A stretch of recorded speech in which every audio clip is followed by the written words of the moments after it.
Thanks for joining me. We're going to continue Cyberforce. We're on issue 19. I've been enjoying this quite a lot, for good or bad. You know, I'm just going through every issue of Cyberforce, and there's been some ups and downs, and they're weirdly kind of unbalanced ups and downs. Like there's been great ups with Silvestri drawing, but the stories kind of suck, and then Silvestri goes away, and some other artists come along who are pretty good, but not as good as Silvestri. But then suddenly the story started getting a little bit more interesting, at least in terms of what I care about.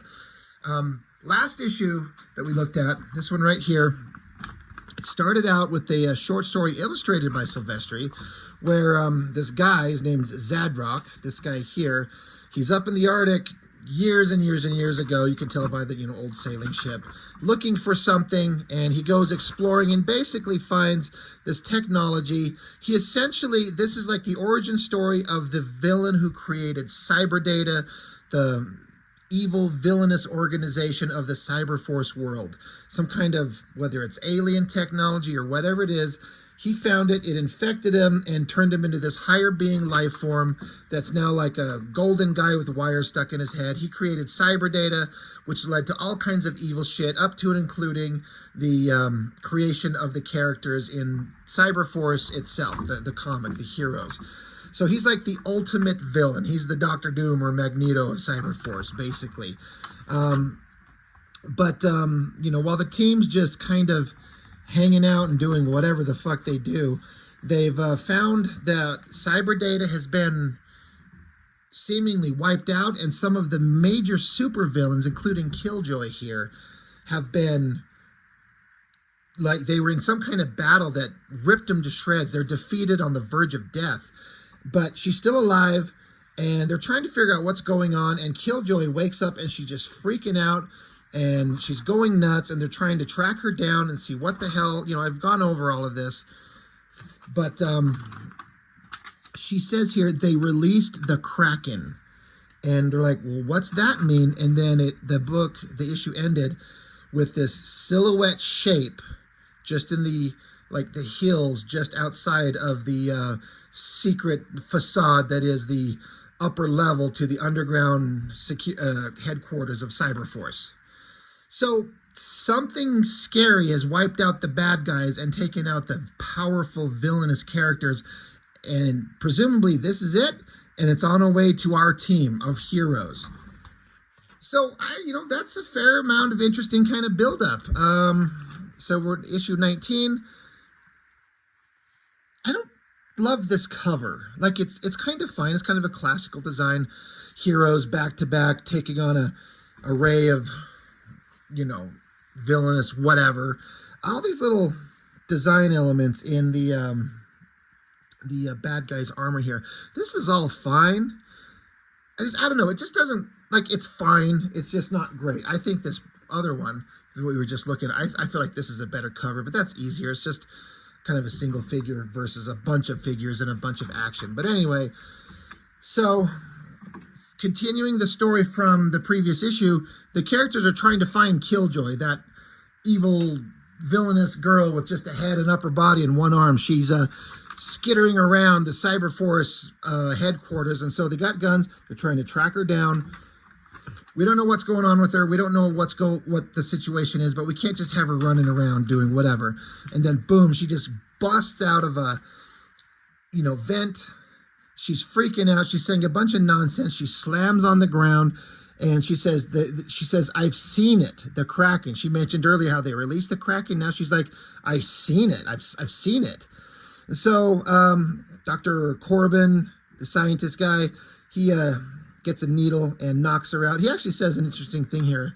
The writing I kind of like. They're like, I hope I can find some human tissue beneath all these cables. I like the idea that there's so much cybernetic components. He has to thread this needle in to find some place to inject, fluid into her organics. But anyway, she's out. So they're like, all right, let's get her back to the sick bay. Let's figure out what's going on. So they get her into some kind of tube and they start kind of talking it out. What's going on? Do you really think that there's a Kraken, some kind of monstrous, powerful something that took out everything? And Velocity's like, she didn't do this to herself. Like, come on, look at her. Anyway, they're like, we got to get out of here. Let's go elsewhere. Impact, the big, boring, giant, super strong guy, and Chip, the little nerdy scientist guy, they're like, well, there's nothing for us to do, so let's go. So Stryker, the Cyberforce's version of Cable, and then Ballistic, that's Girl Cable, and then you got Heatwave, who's basically Cyclops except boring, and boy, that's saying something. They're like, we got to figure out what's going on. We're going to go to the Cyberdata headquarters, which is normally like going into the belly of the beast itself, but they're like, we got to go see. She says this happened. Let's go look. I guess I should mention about the artwork. I'm kind of digging it's not my favorite drawing, but it's also kind of interesting with these chunky shapes on the ink lines. I think the coloring with like the blue or the the cool tones on the one side here, the coloring is really working well. Finch's art in this one, it's still looking pretty good. And there's a couple of places where he's in peak form, and then there's a couple of places where you can tell it's just not quite the high level that he can do. But overall, like, he's coming along pretty well, and I'm liking it. But they're like, yeah, we're kind of the smarter, more experienced group of the team. Let's go see if we can find out what the hell's going on. So, okay, we're going to do that. Meanwhile, outside, like was set up at the end of the previous issue, we had that silhouette of that kind of female shape in silhouette coming for the team. Well, here she is, crawling across tree branches in silhouette, running around, and the text is just basically saying, like, she doesn't know where she is, she doesn't know where she's at, kind of just acting on instinct like an animal, primal fury and animal instinct involved into something more, it says right there. That is a really creepy looking face. That is really well done. I mean, I applaud Finch on that one. The eyes and just the facial structure with all this kind of stuff connected to it. It's creepy. And it reminded me of, oh my God, I'm trying to think of the name of that movie where Natasha Henstridge, back in the mid-90s, she was like a alien creature that was like Natasha Henstridge, but without clothes for half the movie. But then she turned into this gross kind of tentacle alien monster. You'll know what I'm talking about. I had it in my head, but it's just gone. But that's what this design kind of reminded me of. And being a female, super powerful, and all this kind of organic, technological stuff around her kind of reminded me of that movie. And so it kind of, I kind of like that. I'm kind of on board. She's creepy. It's awesome. And again, that art on that panel is great. But back with the team, we got to have some, character building dynamics. Credit where credit's due. Story is by Silvestri and Brian Holguin. I think he's the one kind of making this story a little bit more interesting than it's ever been before. But Velocity, the kid, she's kind of scared because all the creepy shit's going on. There's always got to be the youthful kid of the group. This is Kitty Pryde joining the X-Men. This is just what this is. And so Cyblade comes along and tries to comfort her. Velocity's like, if Cyberdate is gone, does that mean Cyberforce is done? Because the whole reason for Cyberforce to exist as a team is to take down Cyberdata. But if they're gone, what's the point of us staying together? And she basically asks her, like, can I be your sidekick? And Cyblade's like, look, we're not going anywhere. I'm not going anywhere. And you're not going to be anybody's sidekick. You're awesome just the way you are. Blah, blah, blah. So comforts her. And of course, Velocity's sister, Ballistic, before they take off on their mission, she went to go talk to her sister, but she sees that Cyblade's kind of stepped in and kind of, she's offering comfort to her sister, and Ballistic's trying to, the character arc is like, she was a bad guy, she kind of lost some memories, but she didn't know she had a sister, but now she does.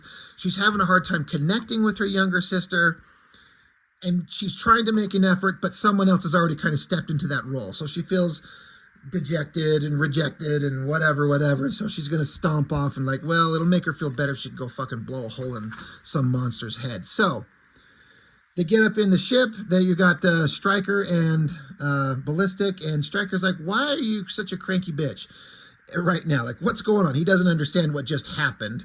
So, they arrive on scene, and she's like, dude, shut the fuck up. Don't worry about me. And he keeps pressing her. Like, seriously, what's wrong with you? What's going on? She's like, it's none of your business. I'm like, all right, well, fine. So they go into the Cyberdata headquarters and everything's just wiped out and destroyed. And they find these shock soldiers. They've been introduced in the comics before. Big cybernetic soldiers, like humans inside suits. And they're like, well, they're dead. But shit, the suits get up and they keep functioning. And they basically explained that the technology is designed to like run on automatic on its own, even if the occupant is dead. So now we have to fight these creatures, which is okay. We like to have some shooting and some action. That's a pretty good shot right there. This panel, a lot of detail. It looks good. I like it. But we got to fight dead soldiers. And so they keep moving down lower and lower into the headquarters because they landed on the top of the structure, but they keep going down, just digging around, seeing what they can find. More soldiers to attack, so now we got to fight more. Meanwhile, we cut to some weird cybernetic creatures fighting each other and stabbing each other, and they're wait, it's just Impact and Chip playing a fucking like PlayStation 2 game.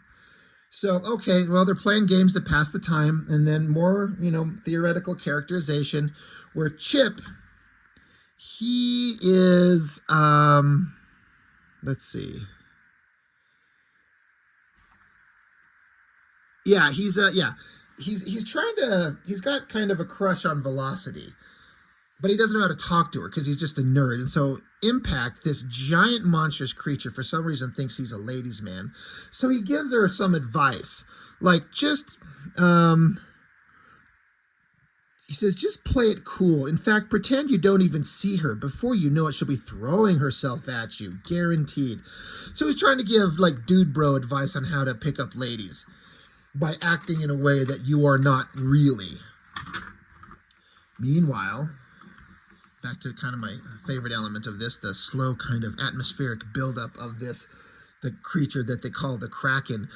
She's stumbling through the forest, and she's just kind of running on instinct. I love this shot. It's like it's feminine, but muscular, but monstrous and creepy.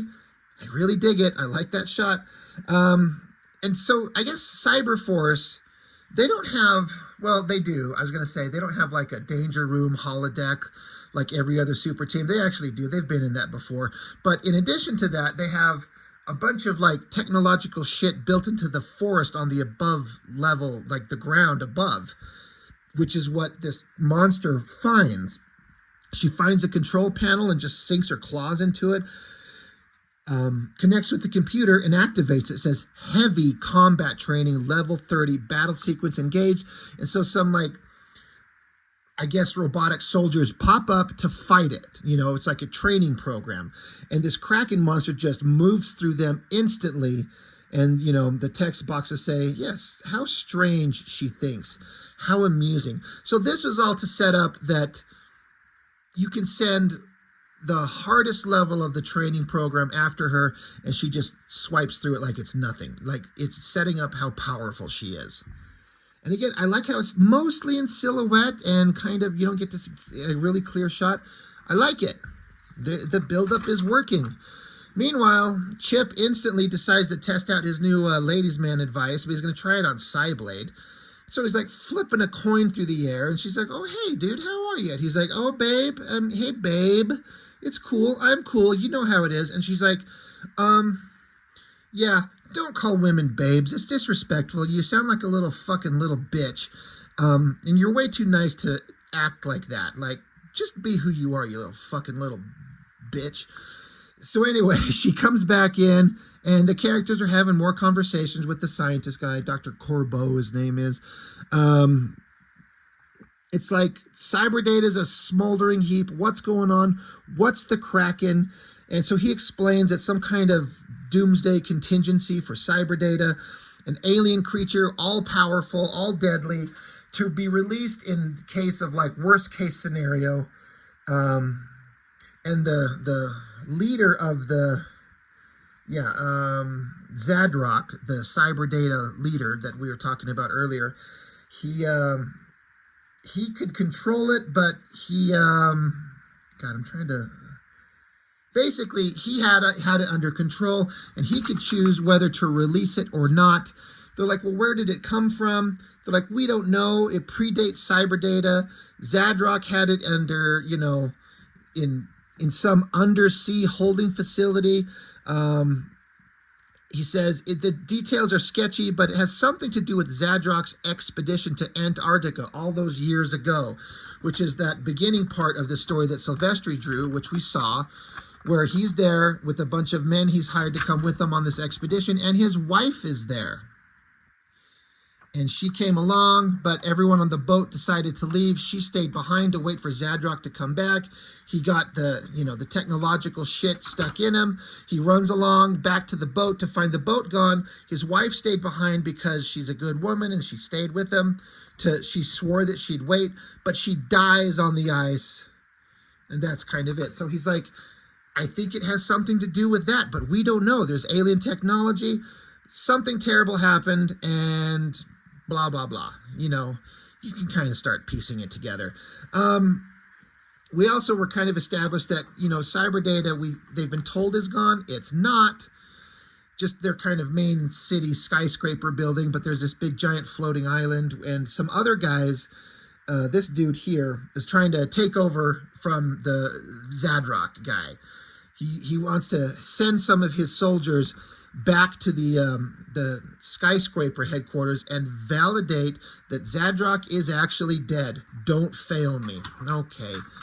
Well, back in that exact skyscraper headquarters we're talking about, we got Stryker, Ballistic. They're going down, all the way down to the lowest sub-basement level, and, she's like, the control panels are locked. We're not getting in here unless, and then boom, the doors just open, or I don't know if they open. There's just this energy portal that they walk through, and Stryker's like, oh shit, our troubles are just beginning. And they're like, Zadrock, and he's like, welcome, my children. I have been expecting you. So they kind of thought that this guy was probably dead, considering cyber data was wiped out.